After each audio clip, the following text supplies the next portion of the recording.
Okay, so this is the top layer. And just to sort of give you a better idea, so what we've got going on is a single plate, because I did find some of the plates weren't exact on size. Whereas you can see this is the tea plates. This plate is the test plate, but these plates here are the actual ones for the dinner service.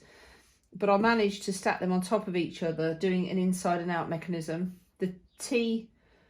The dinner plate is on its own, and then underneath this is the oven dish with some more of the cups. So let you have a little look how that came out with that finish on the back. I'm very pleased with that. That looks all right.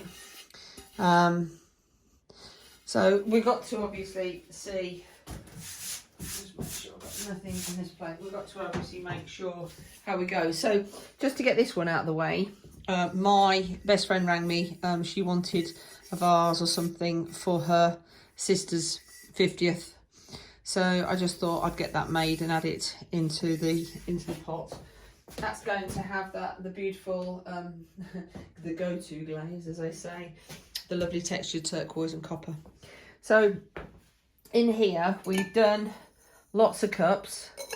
I was trying to make these similar, but I didn't really have a system for that. So what we've done is we've basically got these all ready to make as samples, so that I can put some glazes on these, and Leah and Cameron can choose what I'll do though. I think I'll make them as pairs, and then I can sell them as pairs afterwards. So sort of check the shapes, and then we've got the oven dish. That's ended up really, really nice.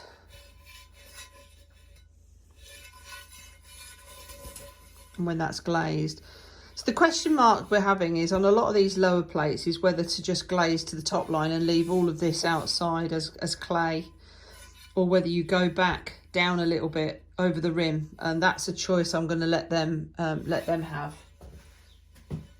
And then there's a bit of movement on these. It's all about, you know, they have got a bit of a move. Actually, they're not totally flat. Here's the tea plates.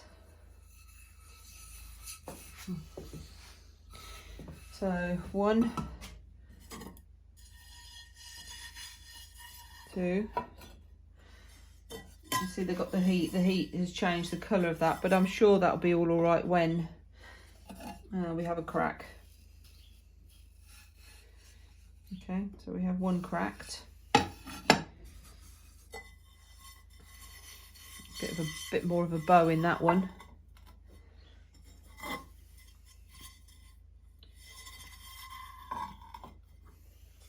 Bit of a bow, but not much. So that, I think, is pretty good going. I'm very chuffed with the level there, and I learnt to do that on the, you know, when I did the big dinner plates. They weren't as accurate as that. So we have a crack, but I do have a spare. So the spare will sit in that fine, and then we've got the crack. Then this is the interesting thing when it came to watching Simon Leach. This is just a little bowl for dips. Was the sand thing. This is the sample one, so we'll leave that there.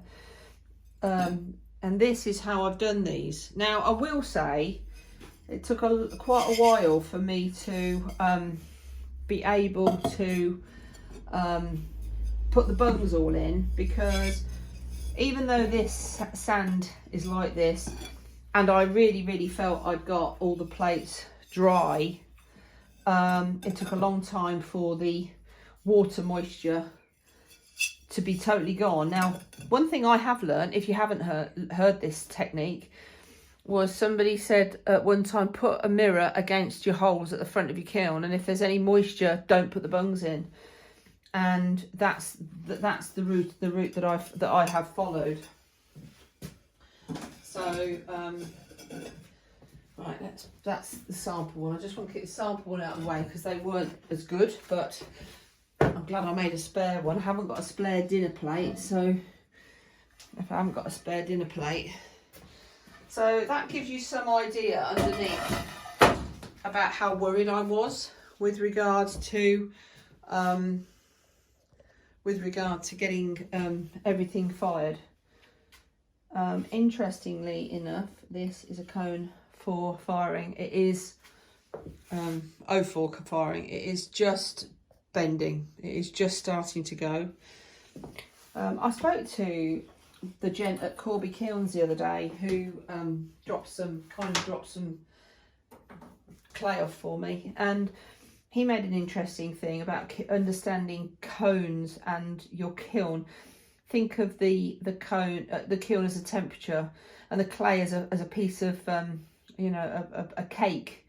And when you find out what works to bake your goods and work a certain way, you know, then so don't get too transfixed on the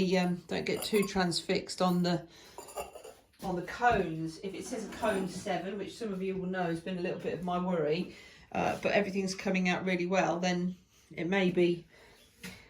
So let's look at what we've got here. We still in here have got the sand between all of these. Where did I just put the sand bucket? So I've got the sand between all of these bowls. These are the bigger bowls, the pasta bowls.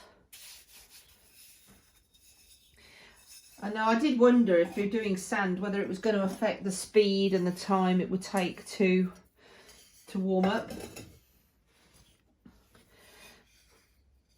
But they're all right, no cracks with those. So we've got all the dinner bowls out, which is good news.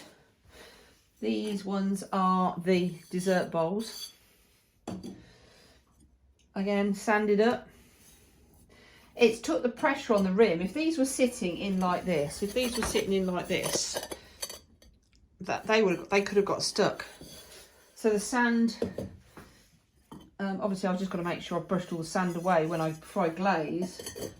But the sand seems to have been a real good answer, and I've got no cracks in those, so that's wonderful news. And the last 4 dinner bowls.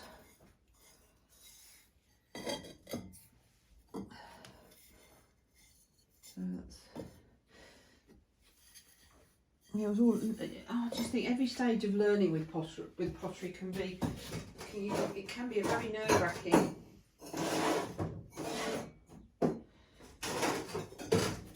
Okay, and then on these last cups, they too are in sand, so I could get 3 high.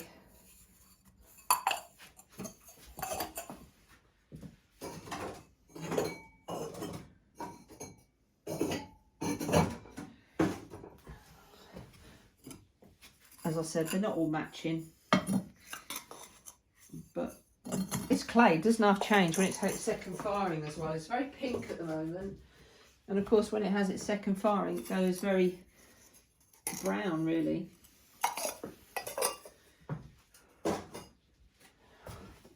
And then we can have a look and see how the dinner plates went, because they are the ones that are the worry.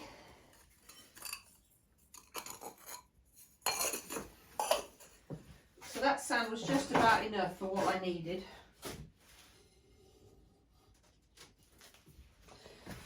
Right, and these were stacked top to bottom, one on top of each other. So that dinner plate is smaller than the one we had a minute ago, but they feel nice. They don't feel too thick either, which is really good. Not too heavy now they've lost all that moisture, and you know they're quite a nice thickness when you feel them. But I'm annoyed because I've got one there that's a bit smaller than the others. Again, we've got a different colour there because of them sitting next to each other. I'm hoping and presuming that isn't a problem. That makes me wonder if that bit obviously got hotter, but we can see as that That's got a bit of a bow. Not too much though. And the good thing, of course, these are all going to be fired again, laying flat. We've got. I'd be interested. I don't know what this mark means on these when it's a different colour. I presume it can only be about heat. Or it may have been there was a bit touch of moisture in those ones still, even though I thought they'd sat for a couple of weeks and they were dry. It may have been that is to do with the moisture struggling to get out. I'd appreciate people's thoughts on that. Yeah, because I haven't got it, you know, I haven't got it on the bottom one.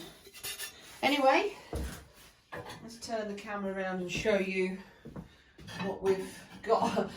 Bit of work now, bit of work.